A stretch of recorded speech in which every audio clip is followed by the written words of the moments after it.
Welcome to Lair the Alchemist, where we discuss all things heavy metal and hard rock. On today's episode, my 10 favorite Kiss songs. Now, I am not the biggest Kiss fan in the world, which is strange because of my age. It seems like everybody that I know that's roughly around my age just absolutely worships Kiss, and I think it was because when I was 7, 8 years old, we're talking, the mid to late 70s, Kiss was just on top of the world.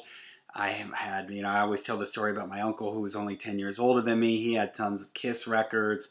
I've told the story multiple times about the kid that lived next door to me when I was young, the teenager, how he always played his drums blasting along to loud blasted Kiss music, playing along to that. So, I remember that, and I remember being really into them when I was young, but they didn't really stick with me that much. It seemed like when I discovered AC/DC, I sort of moved away from Kiss, and I do really like Alive 1 and Alive 2 and those albums in there.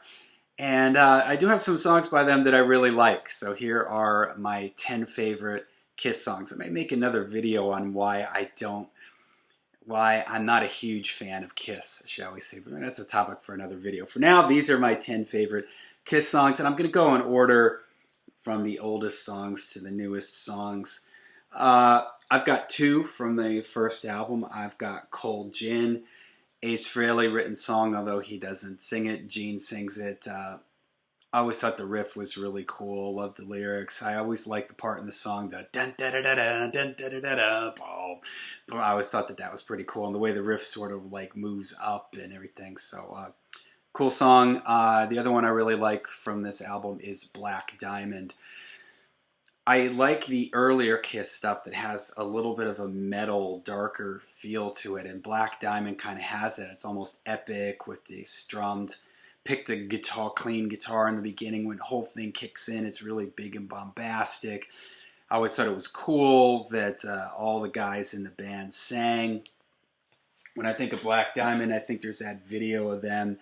I don't think it's live. I think it's just them on a stage, but playing live, but I don't think there's an audience there. And Peter Criss, singing along to it. I just think it's really epic and has a big feel. I wish they did more and pursued that sound a little bit more. All right, from Hotter Than Hell, I've got two from here. Going Blind. I always loved the chord progression in this one. Gene's vocal delivery, I think, is great. The lyrics are sort of crazy and out there, but it just sort of fits Gene's personality. He also has a really super cool bass line in it, and I just always loved it. It has a real sort of melodic feel to it with the chord progression and everything, and his melodic bass line. But it just moves around really nicely, and I just like the sort of laid back, heavy, intense feel of the song. The other song from here is Parasite. This one has a killer riff. I think of the Alive 1 version too, that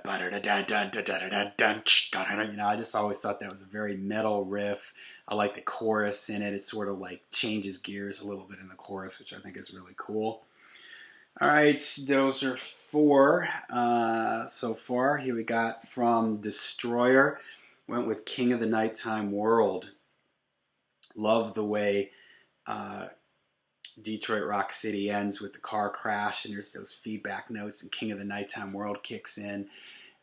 The chorus in the song is just great. The verses are great too. I love the way everything sort of drops out. It's just like the guitar in the verses, everything sort of lowers itself, and then the chorus comes in and it gets really big. Bob Ezrin's production is awesome on this record. So King of the Nighttime World, that's number 5 for me. Okay, number 6 is from Rock and Roll Over and I Want You. The main riff in this song is really cool. I love the guitar sounds on this. After coming off of Destroyer, it's like this album is a little bit more drier in the production, but it really works on this song. And also really works, I think, of Making Love, that main riff in that. But this one, I Want You, I just love the chorus in it. The background vocals, again, this is here sort of the Kiss, Paul does, I want you, and then Gene, I want you. The other guys, it just works really well. Love the feel of it. Cool guitar sounding, and really cool Ace solo in that one. Ace was the king of like kind of hanging on one note and those big bends and everything. So cool. All right, I don't have Love Gun on vinyl. I actually have it, but it was in such terrible shape that I put it in a pile that I need to get a better copy of it. But I'm going to say then I'll take it from Alive. Two, we got a little surprise for you tonight. We're going to turn the microphone over to Ace Frehley. Shock Me. Always liked Shock Me, especially love the studio version. That cool drum fill at the beginning, and just the whole song, like that riff in the song. He does that bend, da da da ba ba bum. I always thought that was just awesome, and it just fits Ace's personality, his voice. He's, I think Martin Popoff once described it as like can't sing, who cares?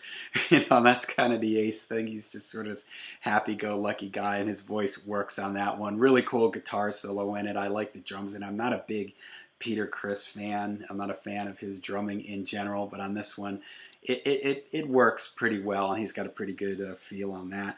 I'm also going to stick with this album and the studio side of this, Rocket Ride, another sort of Ace signature song.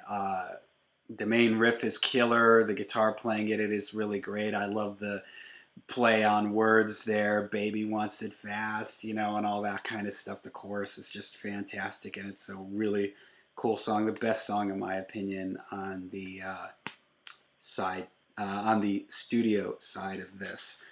Okay, moving along. Creatures of the Night, the title track we're on. This is number 9 for me. The drums, Eric Carr, just fantastic on this. Very John Bonham-like drum sound. He totally changes the feel of the band, in my opinion, when he comes in. He has such a big, massive, heavy sound, and his playing is just very John Bonham-like, very powerful and driving. And it's a perfect example in the title track here, Creatures of the Night. I love sort of the hanging chords in the verse and everything, and just the whole very metal feel of the song. This album's sort of a return to form of sorts for Kiss, and it's one of their heavier albums, and I think that song is one of their heavier songs. All right, this is really the last Kiss album that I really paid attention to the band at all, and that's Lick It Up and the song Exciter, the opening track on the record. Very metal, very chugging. Vinnie Vincent, his guitar style, very sort of in touch with what's going on in the sort of the Hollywood type scene. He's got a lot of technique and everything. He's got a great, very metal sound to his guitar.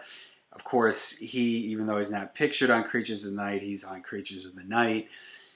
So that also has that sort of guitar sound. And the song Creatures of the Night and Exciter to me have a similar type of feel, that sort of chugging metal thing, real classic type of sound that I really love. I wish Kiss would do more of that sort of heavier side of them, because that's my favorite sound in Kiss when they get heavy, whether it's back in the 70s or what they were doing here in the early 80s.